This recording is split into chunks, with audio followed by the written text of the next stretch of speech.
साल 2020 सितंबर का महीना। फेसबुक पर आई एक फ्रेंड रिक्वेस्ट को कनिका ने एक्सेप्ट किया।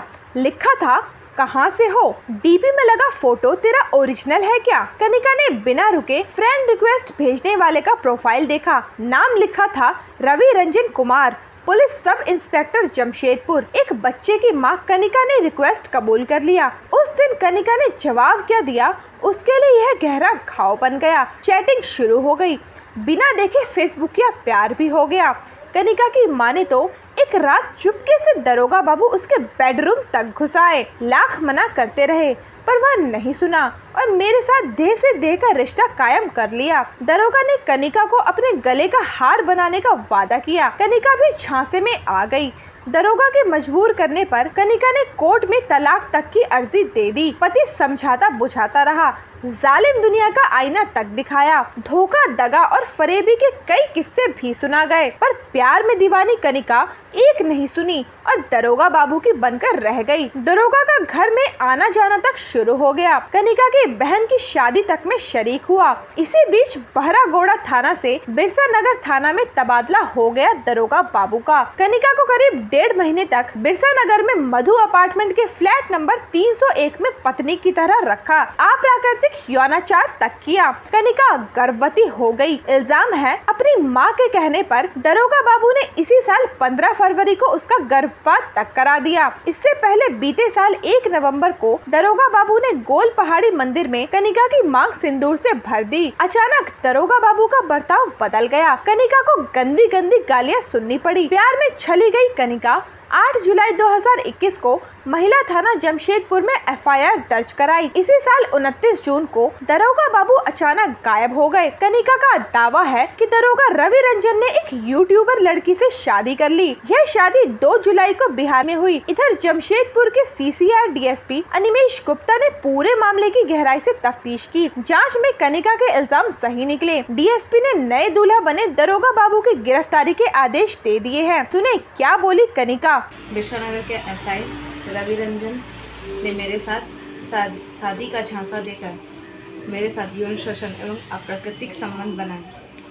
हम दोनों की दोस्ती फेसबुक के माध्यम से हुई थी जब वे बहरागोड़ा थाना में थे। फेसबुक के माध्यम से बात होते होते हम दोनों मोबाइल से बात करने लगे।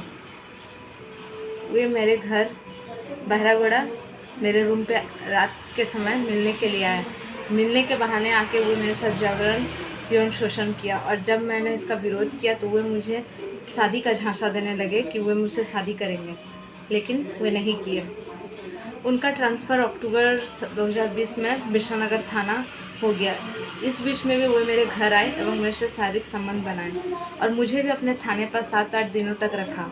इसकी जानकारी बहुत से पुलिसकर्मियों को भी थी एवं बाद में उन्होंने एक मधु नामक अपार्टमेंट में एक फ्लैट लिए जिसमें मुझे 1.5 महीने तक वहाँ एक पत्नी की तरह हमको रखे। इसी बीच मैं प्रेग्नेंट भी हो गई। इसकी जानकारी मैंने उनके माता पिता को भी दी। उनकी मम्मी ने मुझे ये सलाह दी कि तुम बच्चा गिरा दो, गर्भपात करा दो, और उनकी मिली भगत से रवि रंजन भी मुझे दवाई मिट्टी किट लाके मुझे जबरन खिला दिया और मेरी 15 फरवरी को गर्भपात हो गई। फिर उन्होंने मुझे अपने बहरागोड़ा स्थित अपने घर जाने के लिए बहरागोड़ा बस में बैठा दिया और बोले कि मैं बहुत जल्दी जाके तुम्हें ले आऊँगा, लेकिन वे नहीं गए और ना ही मुझे लाने के लिए गए, ना ही मुझे मिलने आए। तो मैंने बिरसा नगर थाना फिर उनसे मिलने आई तो उन्होंने मुझे एक कागज़ में लिखित तौर पर दिया कि एक सबूत के तौर पे कि मैं तुम्हीं से शादी करूँगा। उसमें यह भी लिखा हुआ है कि मैं तुमसे बहुत जल्द 2022 में शादी कर लूँगा, लेकिन वे अभी अपने घर समस्तीपुर जाके दूसरी शादी रचा ली है।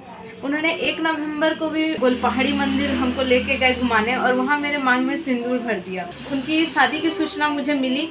मैंने उनके नाम पे केस करने के लिए बिरसा नगर थाना भी गई, लेकिन वहाँ हम दोनों के भी समझौता हुआ कि वे मुझसे 3 महीने के अंदर मुझे शादी कर लेंगे, लेकिन बहाना मार के अपने घर गाँव चले गए बिहार और अभी 2 जुलाई को उन्होंने शादी कर ली। मेरा यही निवेदन है कि मुझे जल्द से जल्द न्याय दिलाया जाए और रवि रंजन के खिलाफ कानूनी कार्रवाई की जाए और जल्द से जल्द उनको गिरफ्तार हो। कोहराम लाइव के लिए पवन ठाकुर और राजेश सिंह की रिपोर्ट।